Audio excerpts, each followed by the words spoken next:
So, welcome, folks. Today we've got political scientist Matt Chick with us. Thanks for being here, MC. You used to be connected to PDAM, but now you're not. So, tell us about both sides of that. What were your roles here, and where are you now? Well, I like to think in some ways I'm still connected to Potsdam. But so I did, so I guess really two important things. So of course, firstly, I was an undergrad student there from 2005 to 2009. I could say a lot more about that and about my experiences in particular, if that's interesting. But I mean, just to basically answer the question, then after I graduated, after bouncing around graduate school for a little bit in political science, um, when my funding ran out and I was just about done in graduate school in St. Louis was about the same time the political science department, or the politics department rather, at SUNY Potsdam needed someone to pick up some courses that had been on the books, but a different faculty member couldn't teach them for a set of reasons. So it was actually really nice timing. Like I needed to be out of graduate school. And then, so last year, which would be the, what year is it now? 2020. So that would be the 18-19 school year. I taught a full-time teaching load, like a one-year position in a visiting capacity in the politics department. And actually, and so part of the reason why, I remain connected in some sense is I think, though it's not officially on the books, I'll be teaching another course online next spring. In the interim, so the reason why there's this break is currently right now I'm in a similar sort of role, a little bit more permanent at Hartwick College, which is in Oneonta, New York. And Oneonta is similar to Potsdam in lots of different ways, in that there's this SUNY school and a private school that sort of dominate the whole town.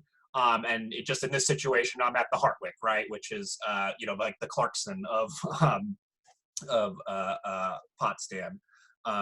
So yeah, that's about.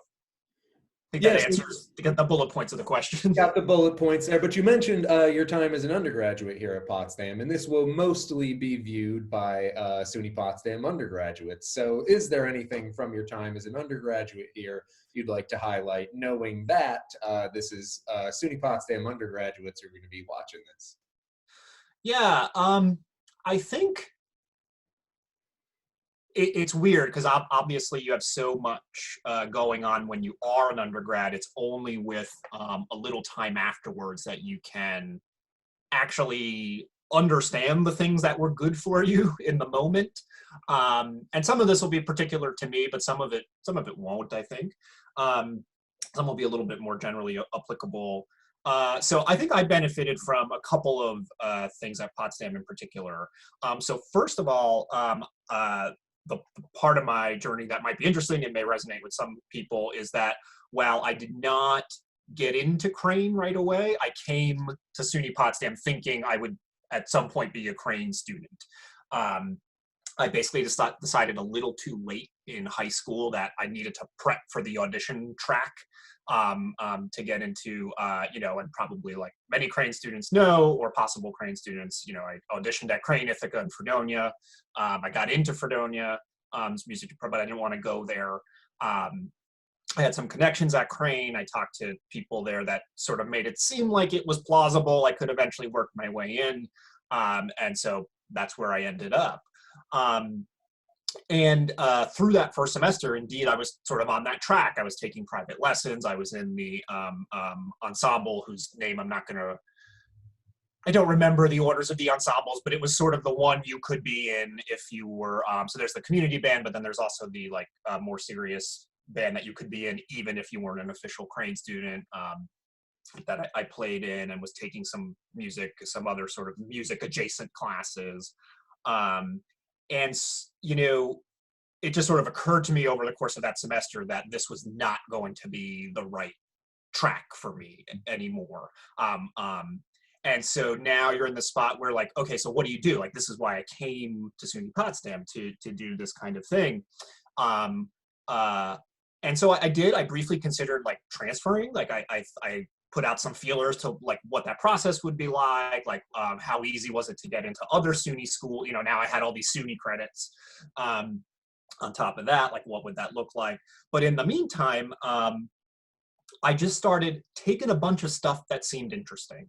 And this is one of the, so this is kind of, that's all to say, this is kind of the first like important thing about SUNY Potsdam, which is that, you know, for a smaller school still, like on the scheme of schools, there actually are a lot of different options. There are still a lot of departments that are represented. Some not perfectly, some should be bigger, some, you know, some should be even more diverse than they are. But I was just able to look through, and even some of the things, so obviously I wound up being drawn to political science and philosophy in particular. I remember some of my favorite courses at Potsdam were in the anthropology department. I took stuff in psychology that I really liked. Even some of the courses, the one I like had to take in biology that I didn't think I was gonna like, I wound up liking certain aspects about. So I really appreciated that like fairly early on, and I found myself enjoying some things that like, you know, that I was just sort of taking to check boxes because like titles seemed interesting, or I had heard a professor was interesting or something like that. Many of the ways probably you all still select courses, right? So that would be a thing number one as an undergrad that I didn't, it was only like later, I was like, you know, thank goodness I wasn't actually at a place like, frankly, like Clarkson, right? Where that has like less options, that's a little more specialized. It's nothing against Clarkson, that's a great institution for what it is, but it's not this broad liberal arts kind of place. And secondly, the other thing that I think allowed for that ability to just sort of explore and bounce around a little bit is frankly two things. Potsdam being the sort of school that it is not the most rigorous and academically demanding possible place. And I know probably, so I hesitated to say that or like can put that in my answer because that's not to minimize anybody that's maybe struggling in certain classes. But you should know that like in general, there are places that are going to be much stricter and much harder about where your grades need to be and keeping your GPA at certain levels. And I would say also the other thing that Potsdam does, which is nice, is it provides a lot of support for students that do need assistance, like in keeping up with their courses or keeping up with certain, maybe it's just like writing generally or something like that. And so, you know, for me, the reason why I bring that up again, this is kind of the second thing, that was just useful because it just sort of allowed mental space to, again, explore other kinds of things and other kinds of hobbies, right? I often think that if I was at a place where, in some sense, was like more prestigious, that would have taken, though, I would have been a student for 9-10 hours a day in order to maintain the same kind of GPA or get the, you know, make the same progress I did in my courses. The fact that I actually had a little bit more free time to explore the town, to get a job in town that I had a couple of years when I was at Potsdam, to do social things, to do all the other kinds of things, to develop hobbies in even things that like sound trivial, like board games and video games and some of the stuff that like I still do now, and to play my other instruments more, right?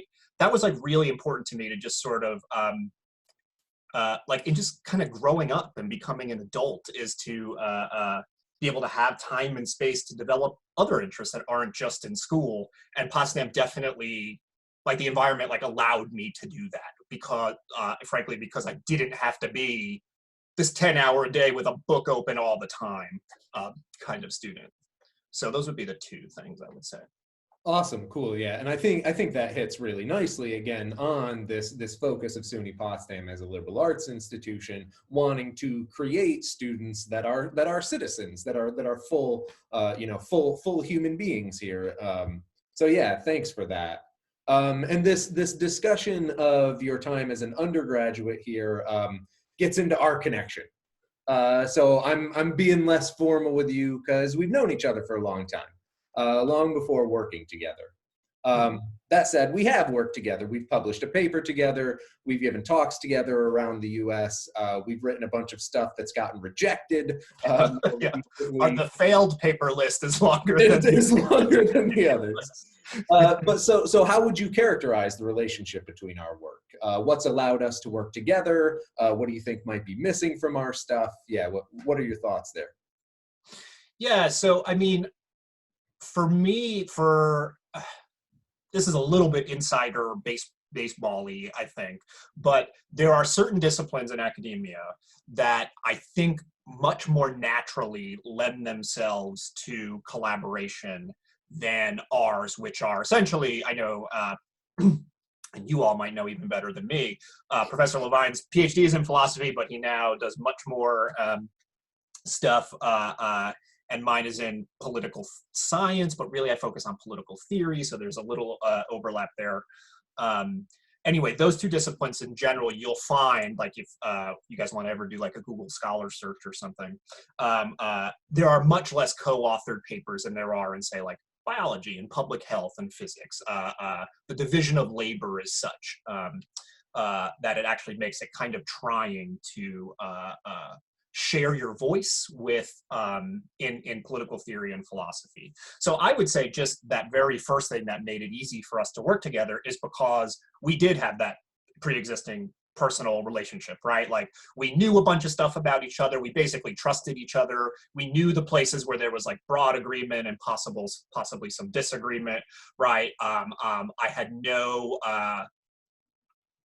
reservations, for instance, if like I wrote a couple of pages and sent it off to Professor Levine and he was going to edit it and he would, he could say things like, I think what you really want to say is this, and like tweak it a little bit. And he would usually be right about that. And I think that was true vice versa. And so those kinds of things are just like hard to duplicate in the academy. So like I can say personally, I've never co-written with anybody else, right? Because no one else I've known in academia, I've known since 2006 at this point, like for 14 years, right? Like I have other good friends in academia, but no one that I've quite known that long. So I would say that's sort of the biggest thing. And I guess though, that long windup kind of leads to the second part of the question, which is still what's missing is that we haven't perfectly, you heard us kind of joking about, we haven't perfectly figured out, I think, exactly how to merge our voices in a lot of interesting ways. Interesting, from the zoomed out perspective, frustrating in the moment as we get like paper rejections. So Professor Levine and I, to give us like a little bit of insight, like we often get the comment on a couple of things we've written some version of like, you're talking about some interesting stuff here, but it's like a little disconnected, or it's hard to see exactly where you're going. Like we pretty much always get this like vaguely something encouraging, right? Like, yeah, these are interesting issues. We agree with you, but like we can't really figure out where you're going here. And sometimes I think you know where you're going. It's not in an academic sense. Like it belongs more in, the New York Times. We did get that. Something, right? Right. Yeah, we did get that comment once. And so I think that, sometimes, undoubtedly, that's a little bit of a function of like our just lack of clarity of thought or maybe some limits to our actual abilities. But I also think it's largely because of this collaboration issue, right? Like I said, it's inherently hard to collaborate doing the kind of work that we do. And we've had some hits and we've had a hit and then several misses because we haven't exactly figured out how to do it. So that's the thing, so in other words, I don't think there's like some big idea that's missing, or I don't think it's a lack of like effort that's missing. I think it's just finding this voice in a consistent way has been a little bit of trial and error and hit and miss. And we're still in the process of like making a lot of errors because the reality is in a couple of cases, we've tried to hit deadlines that were like pretty tight. And we do usually hit them. I mean, with, again, not necessarily getting them the paper accepted, but like, it's not a matter of us not like wanting to work or us not having the time overall. Like when we set a goal, we can usually like get things done. It's just not consistently in the kind of up to the academic standards that we always need it to be. So cool. So we've worked on a number of things together over the years, but we haven't tried to write anything together lately. So what have you been working on in 2020? Yeah, well, so it's an especially trying question because it's just been such a weird semester to work. And the other thing that's happened with me, as I indicated, but maybe just to highlight the important aspect of, right? So my graduate school was in St. Louis, and then I moved to Potsdam, like on fairly short notice. And now I've moved to Oneonta again. And in each of those cases started a new job and like done all the things that have to go with moving. And then when I moved to Potsdam, actually, I hadn't quite defended my dissertation yet. So I had to continue to work on that. So any sort of free time I had to work was on that. So I haven't had the mental space to start new projects really, frankly, at all. So the two things when I have the time that I'm working on are, so my strategy is let's see. So a dissertation is the closest analogy for those of you that might not know in political theory and philosophy is you're thinking about writing something like a book. There are some important differences with a book, but there are like chapters which often correlate to papers that undoubtedly you've been assigned in some kind of classes, like an academic paper. So the things that I've been working on are taking that work that already exists in my dissertation and sort of doing the things that you need to do to make them papers that are submittable and then, hopefully accepted, although most of the time they're rejected, as anybody that tried to publish papers will tell you. So there's one chapter of that's pretty far along the way that I actually expect to be published somewhat soon, and one that I'm in a much earlier stage in terms of making the revisions. My hope is actually, so our semester ends here in 2 weeks, that I'll have some time to do that before we get too far into the summer. There's that brief moment where the semester ends and you're a little bit still in work mode, right, that you can take advantage of before, you kind of are more inclined to shut off by the time you get to mid-June and July. So that's my track for at least the next couple of weeks. I wish I had something much more exciting and some great big new idea to share, but I just don't right now. No, and I mean, that's the reality of the situation, right? And I mean, the reality of us doing this interview is that this is happening because of changes I've made from COVID-19 as well. And you and I have worked on public academia, intellectual work for real life issues. So given this situation here, is there anything that COVID-19 makes you want to know more about, or makes you want others to know more about? Yeah. So I always hesitate. I mean,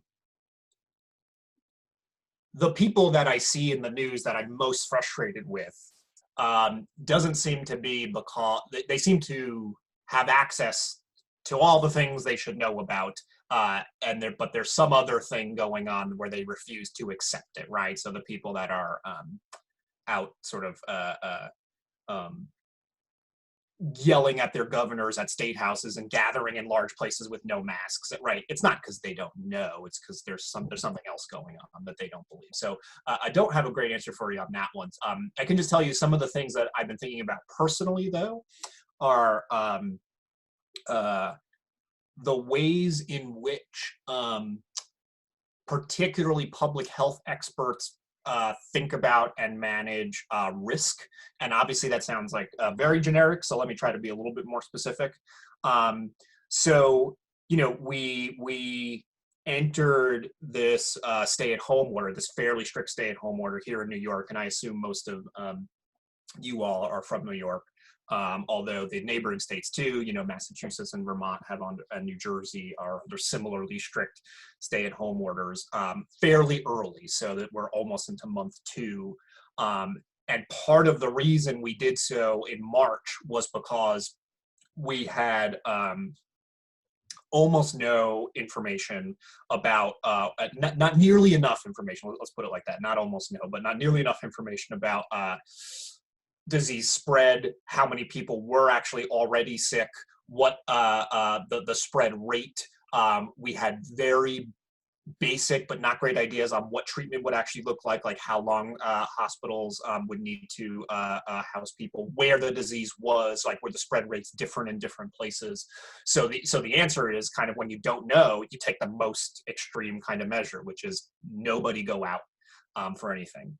And it's taken too long for a variety of very frustrating reasons, but it seems like we are sort of slowly but surely like building up a little bit better knowledge. Like we have a little bit better handle on the situation. We're including like the capacities to get more knowledge, which are these various tests like antibody testing and regular testing for the disease, right? Again, we're still not where we need to be, but we're getting a little bit better. We have a sense of where the disease is and has been, at least much better. Okay, so now we're in this stage where we've all been cooped up for a really long time, and where we have to think about these stages and kinds of ways to get people less cooped up.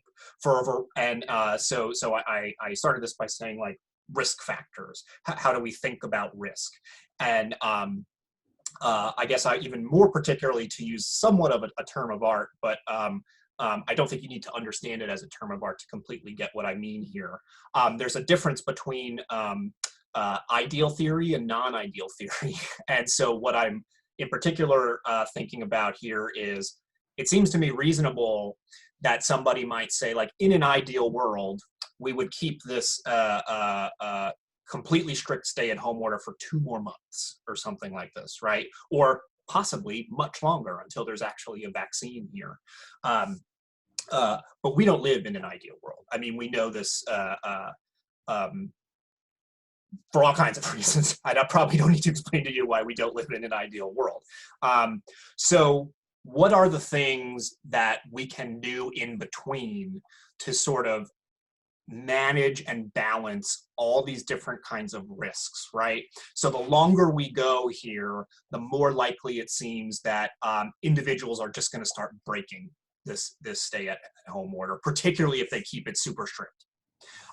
So is there some strategy to, okay, like maybe if we do things like open parks and a couple of kinds of retail places over the next month, that this will generally keep people happy enough where they won't like completely start breaking all the rules, right? So thinking about how to model that or mathematically predict like how people are thinking about that kind of risk. What are I was listening to somebody from Johns Hopkins, an epidemiologist last week, who's also talking about things like people are not going to people coming to the emergency room presenting with a heart attack are way down over the next 2 months. And she's like, this is not because people are having less heart attacks, right? So there are these other kind of down the line bad health outcomes too, because these are people being super cautious, but also, really suffering, right? So we have to think about making those people feel safer to ask for medical help, right? So that's like another risk balance, right?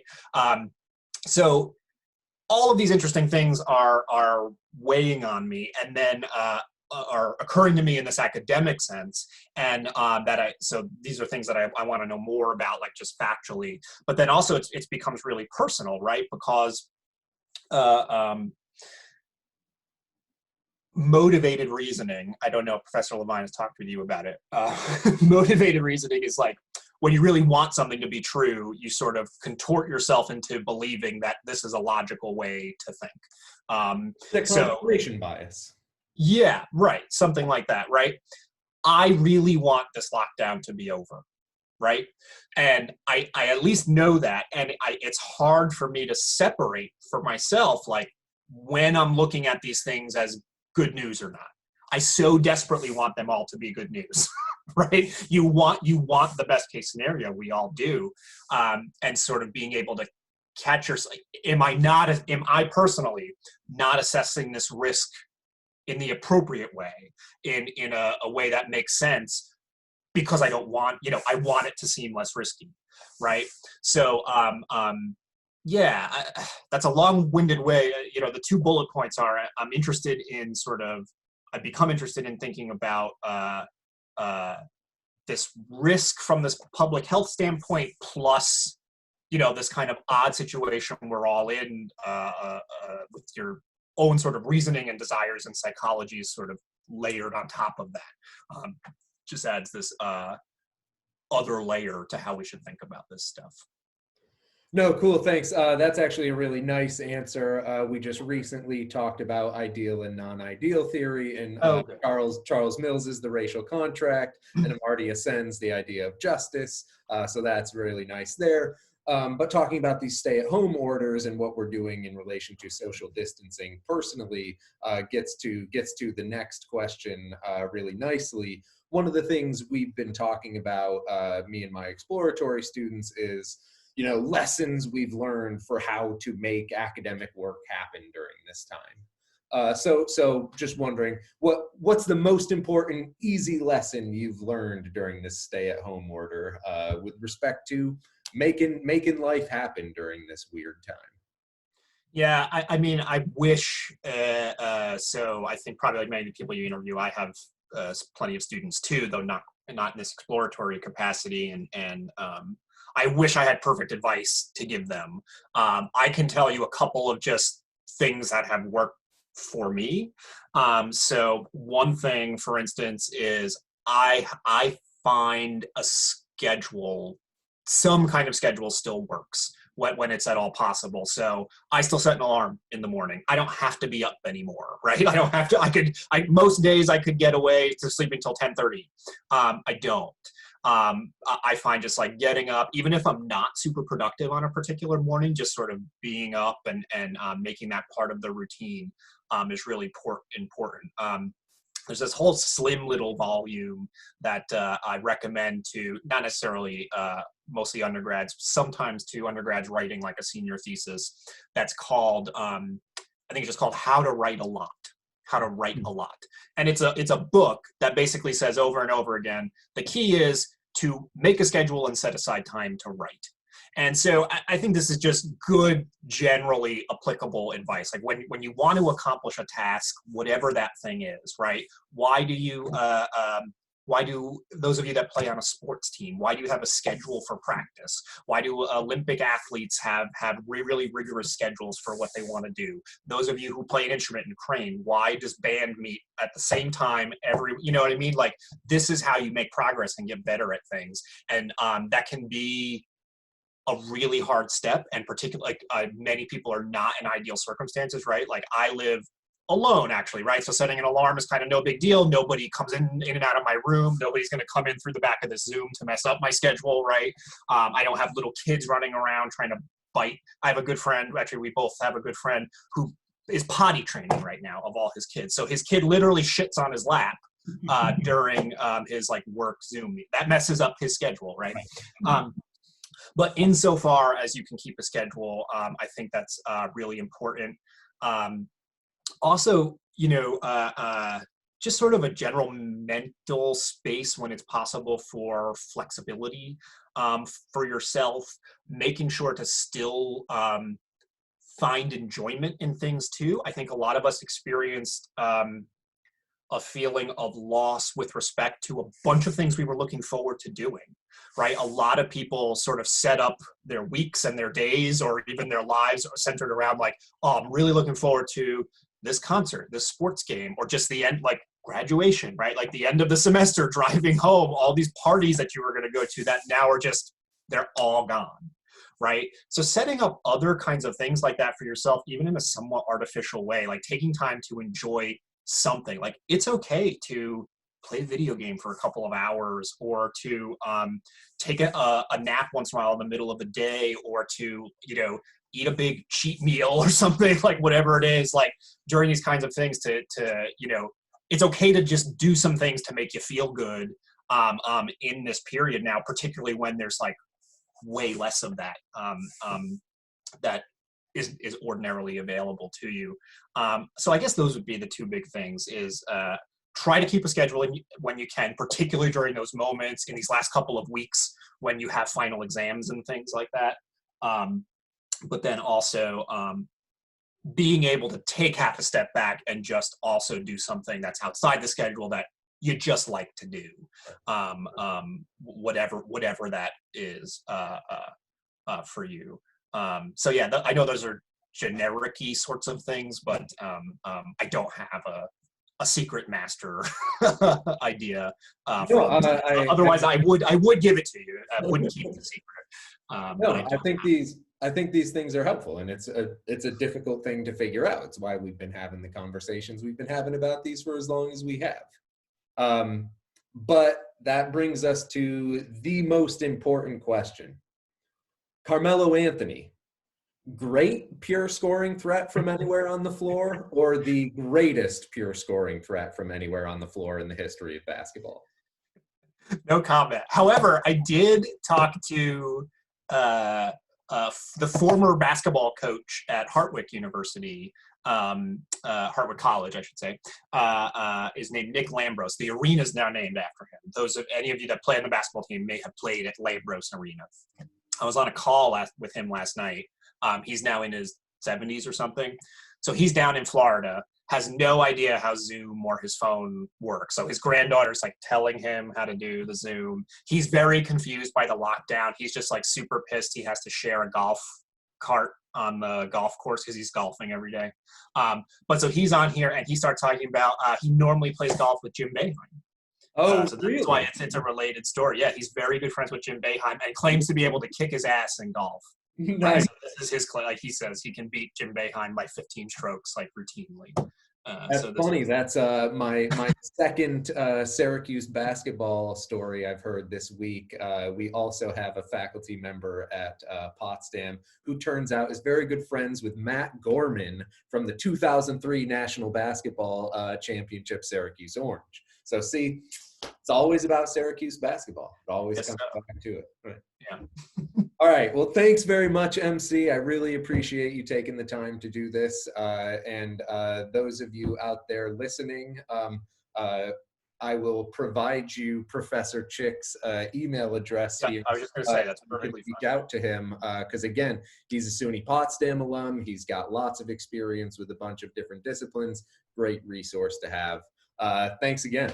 And maybe teaching an online course next spring. And maybe teaching an online course next spring, in that. case you want to look into politics some more. That's right. All right. Thanks again. Thanks,